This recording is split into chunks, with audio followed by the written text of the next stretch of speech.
Team అంతా set చేసుకున్నాము. So ఏదైతే మనకు టీం అంతా కూడా సెట్ చేసాము. సో ముదిగొప్ప మండలంలో తహసీల్దార్ ఉన్నారు, డీటీ ఉన్నారు, ఎంతమంది ఉన్నారు అందరినీ కూడా ఒకేసారిగా తీసేస్తామని చెప్పి సారు ఆ రోజు నాకు ఇన్స్ట్రక్షన్స్ ఇవ్వడం జరిగింది. సార్ యొక్క ఆదేశాల మేరకు మన ఆంధ్రప్రదేశ్లోనే పెద్ద మండలం మనది. సర్వే నెంబర్లో ఇల్లు గలదు. మాది వ్యవసాయ కుటుంబము.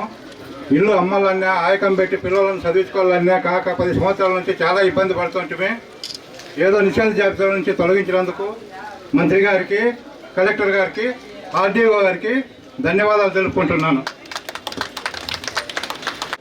మా కొడుకు పచ్చివాతం వచ్చింది, పెట్టినే కోసం తిరిగి ఆడేళ్ళమంటుండో ఎవరే కానీ సాయం చేసిన లేరు, మాట్లాడిన లేరు. ఎవరు అడిగినా వాళ్ళ దగ్గరికి పోయి ఇళ్ళ దగ్గరికి వెళ్ళాలి కానీ మాకు ఏ సాయం చేయలే. సారే పొద్దు మాకు అవి ఇచ్చినందుకు ధన్యవాదాలు.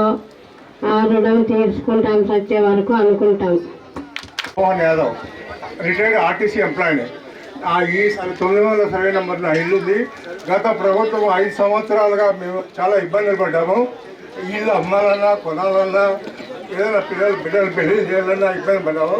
ఈ మన ముఖ్యమంత్రి మంత్రి గారు చేయడం వల్ల చాలా సంతోషం వెలువరిస్తున్నాను. మంత్రి గారు ధన్యవాదాలు చెప్తున్నాను. థ్యాంక్ యూ అండి. Thank you. ముదిగొప్పలో గుంజేపల్లి గ్రామ 22A తొలగింపు కార్యక్రమానికి విచ్చేసినటువంటి మన జిల్లా ఆరోగ్య శాఖ మంత్రివర్యులు శ్రీ సత్యకుమార్ యాదవ్ గారికి అండ్ ఆర్డీఓ మహేష్ గారికి అండ్ ఇక్కడికి విచ్చేసినటువంటి మసూదన్ రెడ్డి గారు, మన ఎంపీపీ గారు, ఇతర పెద్దలందరికీ కూడా నమస్కారం. ఇక్కడికి విచ్చేసినటువంటి ప్రజలందరికీ కూడా పేరు పేరున ధన్యవాదాలు. ముఖ్యంగా రెవెన్యూ అనగానే చాలామందికి ఏంటంటే వీళ్ళు పని చేయరు అనేది చాలామందికి ఉన్న అభిప్రాయం ఉంటుంది. సో దాన్ని తొలగించడానికి ప్రభుత్వం వారు చాలా మార్గనిర్దేశకాలు ఇస్తున్నారు ఈ మధ్యకాలంలో. అంటే ప్రజలకి సులువుగా రెవెన్యూ సేవలు అందించాలి, ప్రజలు రెవెన్యూ పట్ల జవాబుదారీతనం పెంచాలి అనే ఉద్దేశంతో ప్రతి సోమవారం నాడు పీజీఆర్ఎస్ కార్యక్రమాలు చేస్తూ ఉండేవాళ్ళం మనం. దానితో అదనంగా రెవెన్యూ క్లినిక్స్ అనే కార్యక్రమాన్ని కూడా చేపట్టడం జరిగింది. దీంట్లో ముఖ్యంగా ఏంటంటే నెలకు ఒకసారి కలెక్టర్ గారి కార్యాలయంలో ఈ అందరు ఆర్డీఓలు తహసీల్దార్ సమక్షంలో రెవెన్యూ గ్రీవియన్సెస్ తీసుకోవడం జరుగుతుంది. అదేవిధంగా మిగతా 3 వారాలు ఆర్డీఓ గారి కార్యాలయంలో ఆ డివిజన్ పరిధిలో ఉన్నటువంటి తహసీల్దార్లందరూ వచ్చి రెవెన్యూ సమస్యలన్నింటినీ కూడా తీసుకోవడం జరుగుతుంది. మన సత్యకుమార్ గారు కానీ ఎప్పుడు కూడా రెవెన్యూ సమస్యలు ఏదైనా ఉంటే వెంటనే ఫోన్ చేసి వెంటనే ప్రజలకు ఇబ్బంది కలగకుండా పరిష్కరించాలని తరచూ చెప్తూ ఉంటారు.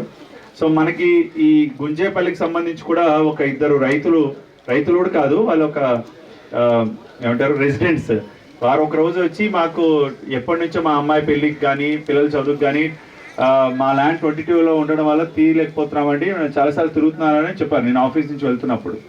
సో నేను ఒకసారి వెంటనే ఫైల్ తీసి చూస్తే అది రెసిడెన్షియల్ ఏరియాగా ఉంది, మొత్తం 240 ఇల్లుల దాకా ఉన్నాయి. ఎందుకు ఇన్ని రోజులు పెండింగ్ ఉందని చెప్పి వెంటనే పరిష్కరించడం జరిగింది. అంటే కేవలం ఆ 2 మందికి వెళ్తే 10 సెంట్లే ఉంటాయి, కానీ మొత్తం 13 ఎకరాల 59 సెంట్లు కూడా మనం తొలగించడానికి అవకాశం ఉంది కాబట్టి వెంటనే తొలగించడం జరిగింది. అండ్ ఇందాక ఎంపీపీ గారు అండ్ ప్రభాకర్ గారు కూడా చెప్పినట్టున్నారు, ముదిగొప్పలో ఇంకా ఒక ఇలాంటి సమస్యలు ఉన్నాయన్నారు. 70% మందికి హౌజెస్కి 22Aలో ఉన్నాయని, అది కూడా వెంటనే ఆర్డీఓ గారి దగ్గర నుంచి రిపోర్ట్ తెప్పించుకొని ఒక మాక్సిమం 2 వారాలు లేదా ఒక నెల రోజుల లోపల ఇవి కూడా వెంటనే సాల్వ్ చేస్తామని తెలియజేస్తున్నాము.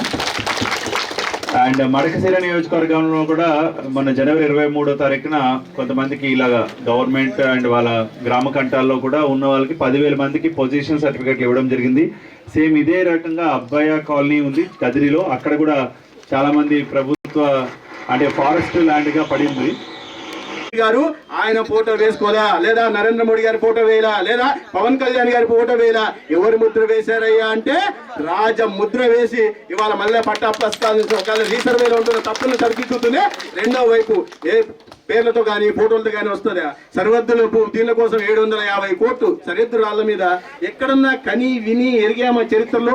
ఎవరన్నా బొమ్మలు సరిహద్దు రాళ్ల మీద బొమ్మలు వేసుకున్న చరిత్ర ఈ ప్రపంచంలో ఎక్కడా లేదు. హిట్లర్ లాంటోడు కూడా ఆ పని చేయలే, నియంత్ర పెద్ద పెద్ద ఇడి అమీన్ లాంటి నియంత్రణలు కూడా ఈ పని చేయలే. కానీ సరిహద్దు రాళ్ల మీద ఫోటోలు, తర్వాత పాస్బుక్లో ఫోటోలు, సరే అన్ని సరిదిద్దుతున్నాం. ఆ నియంత్రణతో పోకడల నుంచి ఆ వికృత మనస్తత్వ పోకడల నుంచి రాష్ట్రాన్ని బయటికి సంస్కరణ తీసుకొచ్చే ప్రయత్నం చేస్తున్నాం. తర్వాత ప్రభుత్వంలోకి వచ్చిన తర్వాత మీకు తెలియదు, మళ్ళా ప్రభుత్వం ఒకేలా మీ అందరి ఆశీర్వాదంతో కూటమి ప్రభుత్వం రాకుండా ఉంటే ఇవాళ కల్లోలం ఉండేది రాష్ట్రంలో. ఎందుకంటే ఒక చీకటి చట్టాన్ని తీసుకొచ్చారు, ల్యాండ్ టైటిలింగ్ యాక్ట్ అని. అది ఎంత ప్రమాదకరమైందంటే దాంట్లో అప్పీల్ చేయడానికి లేదు. రిటైర్ అయిన ఆఫీసర్ని పెట్టుకోవాలనుకోవడం, రిటైర్ అయిన ఆఫీసర్ని ఎందుకు పెట్టుకుంటారు? తప్పులు చేయించడం. ఎందుకంటే వాళ్ళకి జవాబుదారీతనం ఉంది. అధికారంలో ఉంటున్న ఇవాళ ఏది సర్వీస్ లో ఉంటున్న ఆఫీసర్లే తప్పులు చేస్తున్న నేపథ్యంలో ఒక రిటైర్డ్ ఆఫీసర్ని తీసుకొచ్చి వాళ్ళని ఒక దీనిగా పెట్టి ప్రధానంగా పెట్టేసి ల్యాండ్ టైటిల్ యాక్ట్ లాగా అప్పీల్ పోవడానికి లేకుండా అవకాశం లేకుండా మళ్ళా ప్రభుత్వం అట్లా ఫ్రీ హోల్డ్లో కానీ వీటిలో కానీ ఇవాళ 20 లక్షల ఎకరాలు ఈ రకంగా పెట్టున్నారు. వాటిని ప్రభుత్వ భూములు కానీ, అటవీ భూములు కానీ, లేదా వివాదాస్పద భూములు కానీ